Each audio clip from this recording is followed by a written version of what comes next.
তো ধরেন কিছুদিন থেকে আপনার শরীরটা অত ভালো যাচ্ছে না, আপনি একটা ডাক্তারের কাছে গেলেন, ডাক্তার আপনার সিমটম দেখে আপনাকে একটা টেস্ট দিল যে সে সন্দেহ করছে আপনার একটা রোগ হইতে পারে। তো টেস্টটা বেশ এক্সপেন্সিভ, ধরেন 10,000 টাকা। তো আপনি টেস্টটা করে আসলেন, কিছুদিন পর রেজাল্ট দিল, ডাক্তারের কাছে গেলেন, ডাক্তার রিপোর্ট দেখে বললো আপনার তো ওই রোগটা হয়েছে, মানে পজিটিভ রেজাল্ট আসছে।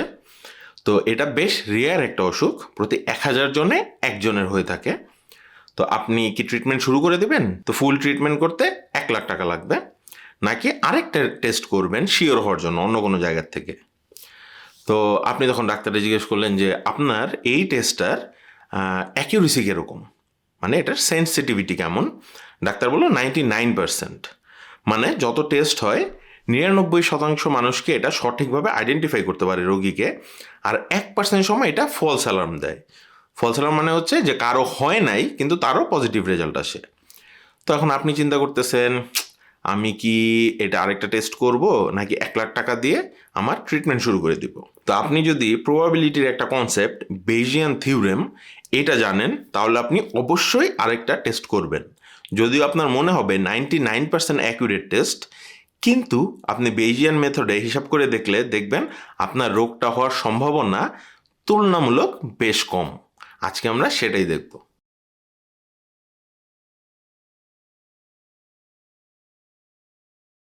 তো ধরে নিলাম এখানে 1,000টা মানুষ আছে, এই প্রত্যেকটা পয়েন্ট হচ্ছে এক একটা মানুষ, স্যাম্পল সাইজ। তো আপনার যেহেতু রোগটা হওয়ার সম্ভাবনা 1%, তাহলে আমি দেখি এই জায়গায় এই 1,000 জনের মধ্যে একজনের রোগটা হওয়ার সম্ভাবনা আছে। কিন্তু আমাদের এটাও চিন্তা করতে হবে আমার টেস্টের অ্যাকিউরেসি হলো 99%, মানে 1% মানুষ যাদের রোগটা হয় নাই তাদের রেজাল্টও পজিটিভ আসবে। তো বাকি যে 999টা মানুষ আছে তাদেরও যদি টেস্ট করি আমি মোটামুটি দেখব 10 জনের কিন্তু আরও পজিটিভ টেস্ট আসবে, ফলস অ্যালার্ম দিবে। তাহলে টোটাল পজিটিভ টেস্ট আসবে আসলে 11 জনের।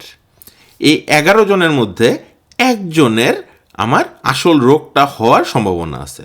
তো আসলে আপনার অসুখ হওয়ার সম্ভাবনা হবে এই 1/11, মানে মাত্র 9%-এর মতো আপনার এই রোগটা হওয়ার সম্ভাবনা।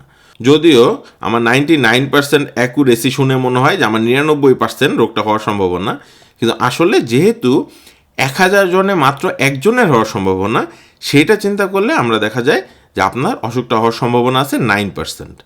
তো আপনি যখন এটা জানতে পারবেন আপনি অবশ্যই টেস্টটা আরেকবার করতে যাবেন যে আমি আরেকটা টেস্ট করি। তো এখন ধরে নেই যে আপনি আরেকটা টেস্ট করলেন, সেই টেস্টের ক্ষেত্রে কিন্তু আপনার রোগটা হওয়ার সম্ভাবনা হবে 9%। মানে এখন যখন আপনার রোগ হওয়ার সম্ভাবনা ছিল 1%, যেহেতু আমার পপুলেশনে এটার ফ্রিকোয়েন্সি ছিল 0.1%, মানে 1,000 জনে একজন, কিন্তু প্রথমবারে আমি দেখলাম যে আপনার রোগটা হওয়ার সম্ভাবনা 9%। এখন যদি আপনি দ্বিতীয়বার টেস্ট করেন এবং দ্বিতীয়বারেও পজিটিভ রেজাল্ট আসে, তাহলে আপনার রোগটা হওয়ার সম্ভাবনা কত? তাহলে প্রথমবারে আপনার সম্ভাবনা হলো 9%, মানে আমি ধরে নিলাম 1,000 জনে এই ক্ষেত্রে 90 জনের অসুখটা আছে, মানে পজিটিভ রেজাল্ট আসবে। আর বাকি যে প্রায় 900 মানুষের মতো আছে ওদের মধ্যেও 1% যেহেতু আমার ফলস অ্যালার্ট দিবে, মানে 9 জনের ভুল রেজাল্ট দিবে, মানে 9 জনের অসুখ হয় নাই তাও পজিটিভ রেজাল্ট দিবে। তাহলে আমি এখন যদি হিসাব করি, এখন আপনার অসুখটা হওয়ার সম্ভাবনা হয়ে যাবে 90%, মানে পরপর 2বার যদি আপনার পজিটিভ রেজাল্ট আসে তাহলে আপনার অসুখটা হওয়ার সম্ভাবনা হয়ে যাবে 90%। তো একইভাবে আপনি যদি তৃতীয়বার আরেকটা টেস্ট করেন এবং সেখানেও আপনার পজিটিভ রেজাল্ট আসে, এখন আপনার অসুখটা হওয়ার সম্ভাবনা হলো 99%। তো এই যে আমি যেভাবে করলাম এটা এক্স্যাক্টলি এই নাম্বারগুলাই আসবে না, এটা একটু রাফ এস্টিমেট করছি আমি, কিন্তু জাস্ট আইডিয়াটা দেওয়ার জন্য যে কিভাবে এই বেজিয়ান কনসেপ্টটা চিন্তা করতে হয় বা এটার প্রিন্সিপালটা কি। এই নাম্বারগুলো আমরা পরে দেখব এক্স্যাক্টলি কিভাবে হিসাবটা হয়। তো বেজিয়ান থিওরেমটা probability, mathematics, applied science, engineering এদের জন্য খুবই গুরুত্বপূর্ণ একটা প্রিন্সিপাল। এই প্রিন্সিপালের মূল আইডিয়াটা হলো যে আপনি যখন কোনো নতুন এভিডেন্স পাবেন, সেই এভিডেন্স যতই অ্যাকুরেট হোক তার উপর ভিত্তি করে আপনি শূন্য থেকে কোনো আইডিয়া বা কনসেপ্ট বা অপিনিয়ন বা কোনো ডিসিশন নিতে পারবেন না। কোনো ডিসিশন নেওয়ার জন্য আপনার আগের যে আইডিয়াটা আছে তাকে এই নতুন এভিডেন্সের উপর বেস করে আপডেট করতে হবে। শূন্য থেকে শুধুমাত্র একটা এভিডেন্সের উপর বেস করে আপনি কোনো অপিনিয়ন বা ডিসিশন নিতে পারবেন না। যেরকম আপনার টেস্টটা যদিও 99% কারেক্ট ছিল, কিন্তু তার উপর ডিপেন্ড করে না আপনার রোগটা হওয়ার সম্ভাবনা, সেটা ডিপেন্ড করে আপনার টোটাল পপুলেশনে এই রোগটা হওয়ার সম্ভাবনা কত, যেটা ছিল মাত্র 0.1%। সেই জন্য আপনার প্রবাবিলিটিটা অনেকখানি কমে গেছে। তো এখন আমরা বেজিয়ান থিওরেমের আরেকটু ডিটেইলে যাই। আমরা অনেকে একটা সূত্র পড়ছি, যে বায়াসের সূত্র। এই সূত্রটা ভিজুয়ালি আমরা একটু বোঝার চেষ্টা করব যে এটার উৎসটা কি, এটা কিভাবে আসলো। তো আমরা নাম্বারটা এবার একটু চেঞ্জ করে চিন্তা করি আমাদের হিসাবের সুবিধার জন্য, এবং নোটেশনগুলোও এই চান্সে আমরা একটু দেখে ফেলি যে কিভাবে ম্যাথমেটিক্যালি এগুলোকে লেখা হয়। তো এটা আমরা এইভাবে পড়ব যে প্রবাবিলিটি অফ ডিজিজ, আপনার অসুখটা হওয়ার সম্ভাবনা কত যদি বা গিভেন যে আপনার টেস্টটা পজিটিভ আসছে। আমরা এটাই বের করতে চাচ্ছি আসলে। তো এখানে আমরা অলরেডি কি জানি, আমরা জানি ডিজিজটা হওয়ার প্রবাবিলিটি 10%। এটা আমরা ধরে নিলাম। এখন আগে ছিল 0.1%। এখন একটু ভিজুয়ালি ঠিকমতো দেখানোর জন্য আমি এই সংখ্যাগুলোকে একটু সহজ করে নিছি, যে এখন ধরে নিলাম পপুলেশনে 10% মানুষের এই অসুখটা হয়। তো প্রবাবিলিটি অফ অসুখটা হওয়া হচ্ছে 10%।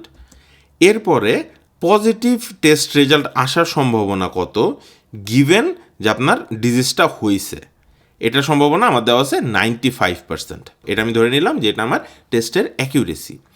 এখন এই দুইটা তথ্যের উপর আমি দেখি এই পপুলেশনটাকে আমি কিভাবে চিন্তা করতে পারি। তো প্রথমেই প্রবাবিলিটি অফ অসুখটা হওয়ার সম্ভাবনা 10%, তাহলে এখানে 1000 জন মানুষের মধ্যে অসুখটা হওয়ার সম্ভাবনা কত জনের? 100 জনের অসুখটা হওয়ার সম্ভাবনা। তো পরের যে প্রবাবিলিটি দেওয়া আছে 95%, যে গিভেন আপনার অসুখটা হয়েছে, তাহলে এটা পজিটিভ টেস্ট রেজাল্ট দিতে পারবে কতবার? 95%। তাহলে এই 100 জনের মধ্যে 95 জনকে সে সঠিকভাবে শনাক্ত করতে পারবে। তো এই জিনিসগুলো হলো আমরা জানি, আর কিছু জিনিস জানি না, কিন্তু সেগুলো আমরা এখন ইনফার করব। যেরকম পপুলেশনে অসুখটা হওয়ার সম্ভাবনা যদি হয় 10%, তাহলে অসুখটা না হওয়ার সম্ভাবনা হবে 90% মানুষের। তো এই বাকি যে 90% মানুষ বা 1000 জনে 900 জন মানুষেরই অসুখটা না হওয়ার সম্ভাবনা। কিন্তু আমার যদি অসুখটা না হয় তাহলেও পজিটিভ রেজাল্ট দিবে এরকম 5% মানুষ হবে, কারণ এটার অ্যাকুরেসি 95%। মানে অসুখটা হয় নাই, এদের মধ্যেও 5% মানুষকে সে পজিটিভ টেস্ট দিবে, রেজাল্ট দিবে। তো এই 900 জনের মধ্যে আমার 5% মানে 45 জনকে সে ফলস পজিটিভ দিবে। এখন যদি আমরা আপনার অসুখ হওয়ার সম্ভাবনা কত সেটা বের করি, আমরা আগে যেভাবে দেখছিলাম সেভাবেই চিন্তা করি। তো টোটাল 95 যাদের অসুখ হয়েছে এবং টেস্টে পজিটিভ দিবে, কিন্তু আরও 45 জন আছে যাদের হয় নাই তাও পজিটিভ দিবে। তাহলে এটার প্রবাবিলিটি হবে 95 ডিভাইডেড বাই 95 প্লাস 45। তাহলে এইটাই হবে আপনার অসুখটা হওয়ার সম্ভাবনা যদি আমার এই ডান পাশের তথ্যগুলো ঠিক হয়। তো এখন আমরা দেখি বেজের ইকুয়েশনটা কোত্থেকে আসলো এই সংখ্যাগুলো থেকে। তো এই 95 এই সংখ্যাটা আমি কীভাবে বের করলাম? আমার টোটাল পপুলেশন হচ্ছে, ধরে নিছি আমি 1000 স্যাম্পল সাইজ। তো সেইখানকার 10% মানুষের অসুখটা হওয়ার সম্ভাবনা আছে, 10% দিয়ে গুণ দিছি। সেই 10% মানুষের আবার 95% হচ্ছে আমার লাইকলিহুড বা ডিটেকশন বা অ্যাকিউরেসি টেস্টের, এই যে সেই 95%। তো এই দুইটা গুণ দিয়ে আমি উপরের সংখ্যাটা পাইছি। আর নিচেও আমার প্রথমে উপরের সংখ্যাটাই আছে, যে 95 সেটা প্রথমে নিচে আছে। তো আমি সেটা যেভাবে পাইছি লিখে দিলাম। পরেরটা আমি পাইছি 45। এই 45টা কোত্থেকে আসলো? এইটা আসলো আমার টোটাল যে পপুলেশন ছিল 1000, তার মধ্যে 90% মানুষের আসলে অসুখটা হয় নাই, সেটা আমার 900। সেই 90% মানুষের মধ্যে আবার 5% মানুষের পজিটিভ টেস্ট বা পজিটিভ রেজাল্ট আসবে। এখন আমি দেখি এই 1000 তো একটা র্যান্ডম স্যাম্পল সাইজ, তো এটা তো আমি উপর নিচ থেকে চাইলে কেটে দিতে পারি। এটা যেহেতু পার্সেন্টে আছে, কোনো সংখ্যা দেওয়া না দেওয়া এটা কোনো ব্যাপার না। এটা আমি 500 দিলে, 100 দিলে, 1 লাখ দিলে সেম হবে রেজাল্ট। তো এই 1000টা আমি বাদ দিয়ে দিই। এখন এই যে বাকি যে পার্সেন্টেজগুলো ছিল প্রবাবিলিটি, সেগুলো আমি বসাই দিই। তাহলে কি হয়? 10% ছিল প্রবাবিলিটি অফ অসুখ হওয়ার, ডিজিজ হওয়ার। 90% ছিল প্রবাবিলিটি অফ পজিটিভ রেজাল্ট আসার যদি আপনার অসুখটা হয়। নিচে ছিল প্রথমে উপরের জিনিসটাই সেম, প্লাস যে 90% মানে আপনার অসুখটা না হওয়ার সম্ভাবনা কতটুক, প্লাস 5% যে অসুখ না হইলেও পজিটিভ রেজাল্ট আসার সম্ভাবনা কতটুক। তো এইটাই হলো সেই আমার বেইজের ইকুয়েশন, যেটা আমরা অনেকেই পড়ছি। আমার কাছে এটা খুবই কঠিন লাগতো, যে বুঝতাম না এটা থেকে কেন এইভাবে আমরা প্রকাশ করতেছি।